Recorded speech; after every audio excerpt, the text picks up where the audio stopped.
دین کے کسی کام میں لگنا یہ اللہ کی توفیق سے ہوتا ہے، خود بخود نہیں ہوتا. یہ تو ایک اللہ کی توفیق ہے، اللہ کی نظر عنایت ہے کہ جس کے ساتھ اللہ کی توفیق شامل ہوتی ہے اللہ پاک اسے دین کے کام میں لگاتے ہیں. سعادت، خوش نصیبی، علماء نے لکھا ہے کہ سعادت کہتے ہیں کسی خیر کے کام میں چلنے کے لیے اللہ کی مدد کا ساتھ ہو جانا، کہ اللہ کی مدد کے بغیر کوئی خیر کے کام میں چل نہیں سکتا. اللہ کی مدد کا کسی خیر کے کام میں لگنے اور چلنے کے لیے اللہ کی مدد کا ساتھ ہو جانا، اس کا نام سعادت ہے. اور وہ شخص سعادت مند ہے، خوش نصیب. خوش نصیب کہ یہ سلیکشن ہے، سلیکشن، الیکشن نہیں، الیکشن نہیں کہ سب مل کے کھڑا کر دو، صاحب اس کو امیر بنا دو حیدرآباد کا، ہم سب ساتھ ہیں، امیر بنا دو. تو یہ الیکشن نہیں ہے. یہاں کیا ہے؟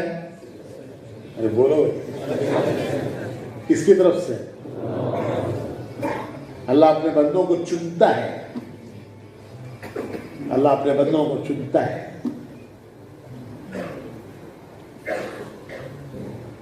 حدیث شریف میں آتا ہے کہ جب اللہ نے روحوں کو پیدا کیا، تمام روحیں عالم ارواح میں ایک وقت پر پیدا کی گئی، پھر اپنے اپنے وقت پر دنیا میں آتی ہیں. جب اللہ نے روحوں کو پیدا کیا تو اللہ پاک نے ان روحوں پر نگاہ ڈالی اور سب سے اچھی روحیں، بہترین روحیں جو تھیں ان کو چن کر اللہ نے نبی بنایا.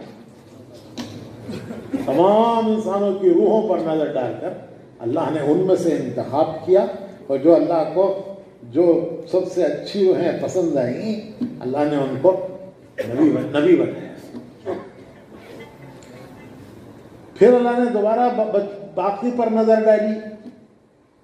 پہلا سلیکشن انبیاء، پھر دوبارہ اللہ نے نظر ڈالی اور پھر جو ان میں سے بہترین تھے ان کو اللہ نے صحابی بنایا،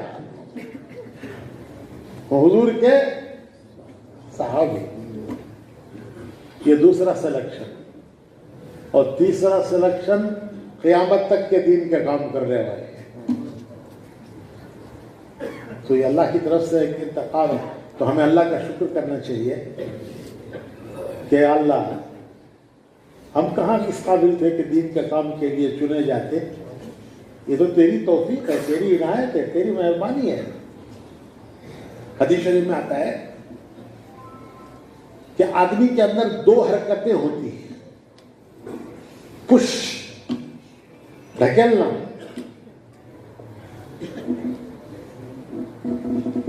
پہلے زمانے میں امبیسڈر، فیٹ، یہ دو ہی کاریں ہوتی تھی. صبح کو اٹھو تو سٹارٹ نہیں ہوتی تھی.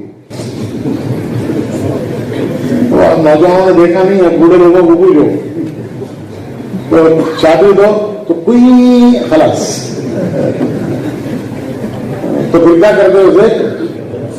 دھکا مارو بھائی، سب اترو نیچے، پھر دھکا مارو. تو حدیث میں آتا ہے اس کو کہتے ہیں حرکت. تو حدیث شریف میں آتا ہے کہ آدمی کو دو چیزیں ڈھکیلتی ہیں، ایک فرشتہ ڈھکیلتا ہے، دوسرا شیطان ڈھکیلتا ہے. فرشتہ ڈھکیلتا ہے خیر کی طرف، شیطان ڈھکیلتا ہے شر کی طرف. اگر آدمی کے دل میں کوئی خیر کا ارادہ آئے، کسی بھلے کام کا دل میں ارادہ آئے، خیال آئے، تو وہ خود بخود نہیں آیا ہے. وہ خوش ہو جائے، شکر کرے اللہ کا کہ اللہ نے اس کے پیچھے فرشتہ لگایا ہے جو اسے خیر کی طرف ڈھکیل رہا ہے، بھلائی کی طرف ڈھکیل رہا ہے. اور اگر برا خیال آئے، آتے ہیں ہاں خیالات، خیالات پر پکڑ نہیں ہے. ارادہ گناہ گناہ نہیں ہے. ارادہ گناہ گناہ نہیں ہے. کرے گا تو گناہ ہوگا. ہاں حرم شریف میں ارادہ گناہ بھی گناہ ہے کیونکہ وہ جگہ اتنی بڑی ہے. تو خیالات آتے ہیں آدمی کے اندر, خیر کے بھی شر کے بھی, خیر کے بھی شر کے بھی. تو اگر برا خیال آئے تو لاہور پڑے کہ یہ خبیث کیوں میرے پیچھے لگا, اور اللہ سے مدد مانگے. تو بھائیو, ہم جو تبلیغ میں چل رہے ہیں ہم نہیں چل رہے ہیں, ہمیں اللہ چلا رہا ہے. ہم جو آئے ہیں یہاں شاہین نگر کی جامع مسجد کو ہم نہیں آئے ہیں, ہمیں فرشتہ ڈھکیل کر لایا ہے. ہماری اسکوٹر کو فرشتہ دھکا مار کے ہمیں لایا, چل. کہیں اور بھی لے جا سکتا تھا, اتوار کی چھٹی کا دن کہیں اور بھی گزر سکتا تھا. اللہ نے ہمارے پیچھے فرشتہ لگایا جو ہمیں ڈھکیل کے لا کے شاہین نگر میں چھوڑ کے بیٹھا ہے, گیا نہیں.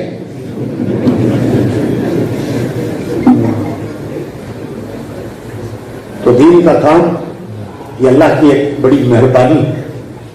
جس کو اللہ کسی دین کے کام میں لگائے, توفیق دے, تو اسے چاہیے وہ اللہ کا شکر کرے. کیا اللہ میں کہاں قابل تھا, یہ تو نے لگایا, تو چلا رہا ہے. شکر گزاری اللہ کو بہت پسند ہے, بہت محبوب ہے اللہ کو. شکر گزار بندے اللہ کو بہت پسند ہے. تمام نبیوں کی صفت ہے شکر گزاری. تمام انبیاء اللہ کے شکر گزار بندے تھے. حضور اکرم صلی اللہ علیہ وسلم کی عبادت شکر کی عبادت تھی. آپ آدھی رات کھڑے ہوتے تھے عبادت میں. حضرت عائشہ صدیقہ ام المومنین نے پوچھا کہ اللہ کے رسول, اللہ نے آپ کے اگلے پچھلے سب گناہ معاف کر دیے, آپ اتنی تکلیف کیوں اٹھاتے ہیں؟ تو فرمایا کہ اے عائشہ, جب اللہ نے میرے اوپر اتنی مہربانی کی تو کیا میں اس کا شکر گزار نہ بنوں؟ شکر کی بات. تو میرے بھائیوں, اللہ نے ہمیں لگایا, ہمیں اللہ چلا رہا ہے. ماشاءاللہ شہر کا بھی مجموعہ ہے, شہر کا بھی مجموعہ ہے. آگے پیچھے کے دونوں گراؤنڈ بھر گئے ہیں. ادھر کاریں بھر گئی ہیں, ادھر موٹر سائیکلیں بھر گئی ہیں. تو شہر کا بھی مجموعہ ہے, ضلع کا بھی مجموعہ, سارے ضلع کے ذمہ دار آئے ہوئے ہیں. تو یہ ہمیں اللہ کا شکر کرنا چاہیے کہ اللہ نے ہمیں اس کام میں لگایا اور اللہ چلا رہا ہے. لوگ کہتے ہیں تبلیغ والے, ایک آدمی 3 دن جا کر آتا ہے تو لوگ کہتے ہیں یہ بھی تبلیغ میں جڑ گیا. ارے دنیا میں 3 دن لگا کے ڈاکٹر نہیں بنتا, انجینئر نہیں بنتا, ارے ٹیلر نہیں بنتا, حجام نہیں بنتا.